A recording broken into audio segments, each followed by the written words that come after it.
சாராள் என்ன செய்தால் வார்த்தை ஏற்றுக்கொள்வதற்கு முன்பாக தன்னுடைய ரியாலிட்டியை பார்த்த, நான் கிழவி, அது நடக்கல, இது நடக்கல, முடியாது முடியாது நடக்காது, இதையே அவள் பேசி கொண்டிருந்தார்.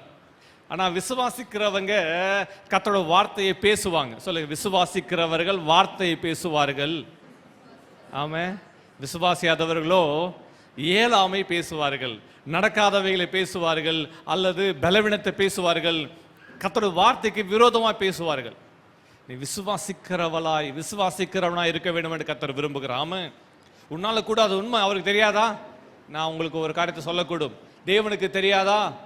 அந்த வார்த்தையை அவர்களுக்கு அந்த வேலையில் அனுப்புவதற்கு முன்பாக தேவனுக்கு தெரியுமா தெரியாதா? பாட்டிக்கிட்ட வந்து வார்த்தை சொல்றான், அவருக்கு தெரியுமா தெரியாதா? சொல்லுங்க. கர்த்தர் அந்த வார்த்தை சுமந்து கொண்டு வருகிறார். வார்த்தையானவரே வந்திருக்கிறார். ஆகா, ஆபிரகாம் வீட்டில் அவர் சாப்பிட்டார். ஆமாம், வேதம் சொல்லுகிறது, கர்த்தர் அந்த நியூ டெஸ்டமென்ட்ல சொல்லுவார், ஆபிரகாம் என் நாளை காண ஆசையாயிருந்தான், கண்டு களி கூர்ந்தான் என்று சொல்லுவார். இதை அங்க இருக்கிற யூதர்களை கேட்டு இயேசுவை கல்லெடுத்து அடிப்பதற்கு எடுத்துக்கொண்டார்கள். அப்போ அந்த வெளிப்பாடு என்னன்னா, ஆபிரகாம் இயேசுவை தரிசித்தான். இதுதான் சம்பவம்.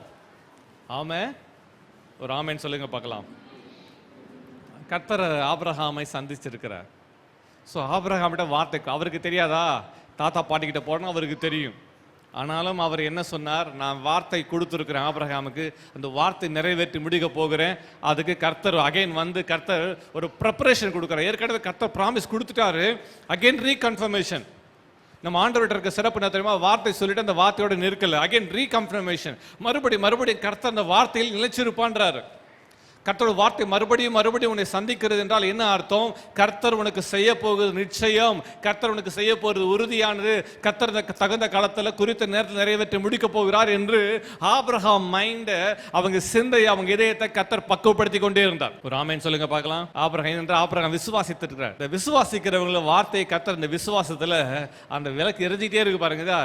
அந்த எரிஞ்சிட்டே கொஞ்சம் அந்த விளக்கு எரிஞ்சு கொஞ்சம் அப்படி டல் ஆகும்போது கர்த்தர் மறுபடியும் வந்து எண்ணெய் ஊற்றுற. இல்ல ஆபிரகாம் விசுவாசம் எரியட்டும், விளக்கு போல, உன் விளக்கு போல, நெருப்பு போல உன் விசுவாசம் எரிஞ்சு கொண்டே இருக்கட்டும், மறுபடியும் எண்ணெய் ஊற்றுற. சாராளோட வார்த்தைகள் எப்படி இருக்கிறது? இப்போ இந்த இடத்துல கவனிக்கணும். சாராளுக்கும் ஆபிரகாம் நடுவில் நடக்கிற கான்வர்சேஷன். சாராள் இப்படி சொல்லுகிறா, ஆபிரகாம் இல்ல அவர் சொன்னது நடக்கும். கிழவி, நீ கிழவியா இருந்தாலும் பரவாயில்ல, உன்னை அவர் பலப்படுத்த வல்லவர். ஆமே, உன் ஏழாமை மாற்ற வல்லவர். உனக்கு அவர் பலம் கொடுப்பார், திடம் கொடுப்பார், தைரியம் கொடுப்பார், சத்துவம் கொடுப்பார், எல்லாவற்றையும் அவர் சொல்லுகிறார். ஆமே, அல்லேலூயா.